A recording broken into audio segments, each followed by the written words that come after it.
Coach, I guess first question, what's the biggest challenge you see that Minnesota presents for you guys?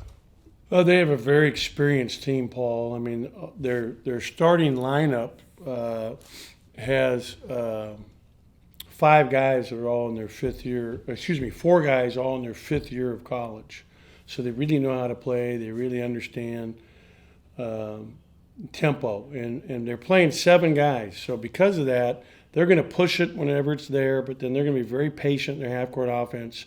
So the thing that's most challenging to me is number one, being able to be patient defensively and grind out each possessions on defense. And then secondly, within that would be to really make sure we're right on top of Willis and Battle, two guys that are both in the top 10 in scoring in the Big Ten currently. Last question for me, Coach. What do you want to see your team get better at going into Sunday? We just got to keep growing in terms of, our execution offensively, number one, and, make sure we're taking good shots, make sure we're taking care of the basketball, and we've got to get better defensively, staying in front of the ball and not getting beat so much off of penetration. I thought that hurt us in the last game where we're too far extended out. We've got to move our pickup point back a little bit and do a better job staying in front of the ball. We'll go to Andy and Theo next. Andy, go ahead. Hey, Ben. You kind of mentioned it a second ago, but Jamison Battle, Peyton Willis, how much do they kind of grab your attention in terms of what they can do kind of in all three levels and getting into the lane? Yeah, they're really good players. I mean, starting with Battle, who's their leading scorer, he has great range on a shot, literally like 26 feet. He can shoot it. He's got a great step back. He's taken 84 shots, 48 of them are threes. So a very high percentage of shots are threes. Very aggressive, 5 assists on the year. So I mean, when he gets the ball, he's looking to make things happen offensively. He makes and takes some tough shots. Very, very skilled. Good driver. Does a good job getting to the basket. He'll post up smaller players, gets to the offensive glass. He's just a real big challenge because he's a guard handling the ball and playing like a guard at the 4 spot. So, that's what everybody wants in the whole world is a 4-man who can defend fours but, play like a guard. And then Willis is really a good player. We really liked him when he was at Vandy and tried to recruit him when he decided he was leaving there. Back then, you didn't have the interconference transfer rule that was automatic like it is now. I really was impressed with him when he was at Vanderbilt, and he's been impressive so far this year. Last year, he played at College of Charleston and really did a nice job for them, shooting 40% from three. He's playing the point exclusively now and really looks good at it. Makes good decisions with the ball, shooting 43% from three. Very aggressive to score. Very smart, intelligent player. He's good. Both those guys can play anywhere in the country. And the last one for me, just with DJ Jeffries, I mean, we've seen him kind of pushing the pace in transition a little bit. How much do you kind of like when he gets in, when he kind of starts to break himself and he just? Well, I like it. I mean, he got the defensive rebound. He's pushing the ball, and he's a good decision maker. He had 5 assists the other night against Lamar. He's a very good passer, one of the best passers on our team. Probably when you look at it, he's top 2 on the team in passing. Theo, go ahead. Coach, you talked about like the impact of full arenas this season. With this being the biggest home game that you guys have had yet, how much do you think the crowd can make a difference, and what kind of crowd are you expecting? Well, I hope we have a good crowd. It's a Sunday 1:00 game, and it's on television, obviously. But we hope we have a good crowd, and we really appreciate all our fans coming out. I mean, and it makes a huge difference. It makes a huge difference for our team and our players when you have boisterous crowd, that's supporting the team and rooting them on. Yeah, how much more fun has it been to see that this year so far?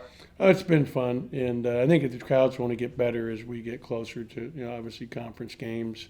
Today is the last day of football other than the bowl games, so people will start to transition more to the basketball mode here, I think, coming up.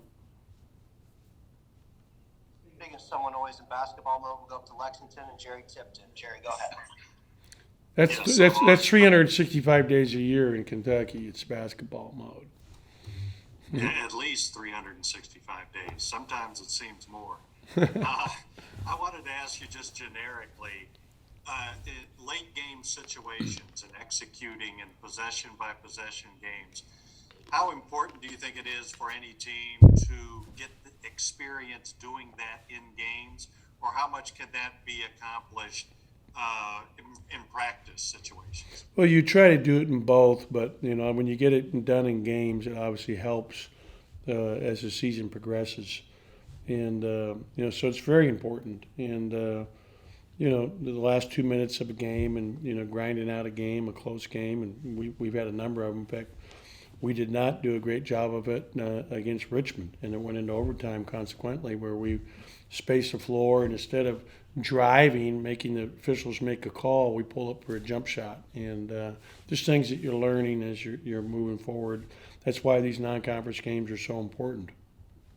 And as a follow, how important is point guard play for any team to be good at executing in late game situations? Yeah, the most important player is always your point guard. And because he's the quarterback, it's just like in football. I mean, he's the decision maker. He's the guy distributing. He's the guy getting everybody involved. He's the guy that's got to be able to finish himself. So that point guard, especially at the end of possessions, is everything. Thank you. You bet. We'll go to Courtney Robb. Courtney, go ahead.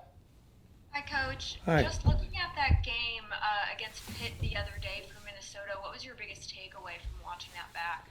It was a very hard-fought game, very physical game. I thought Curry was very physical inside. And I'm really impressed with Sutherland and Stevenson. I mean, they have good low. They're all good players, all older guys that have been through many wars. And they showed a lot of poise. And they won the game on 2 offensive rebounds by their 2 and their 1. Willis at the 1 puts it in to tie the game up late in the game, and then Lowe dunks it in at the end to win the game. So they're a very smart, intelligent team that really knows how to play. You mentioned those offensive rebounds. They struggled too in that game just in terms of getting those offensive rebounds. How big is it going to be for your team to sort of beat them off the glass? We always want to win the glass against everybody we play, and it's a Big Ten team, and they shoot threes, so there's going to be a lot of long rebounds. We got to block out, and then they do a good job attacking the glass themselves. Thank you. You bet. Appreciate it, Coach. We'll see you guys Okay. tomorrow. Thank you.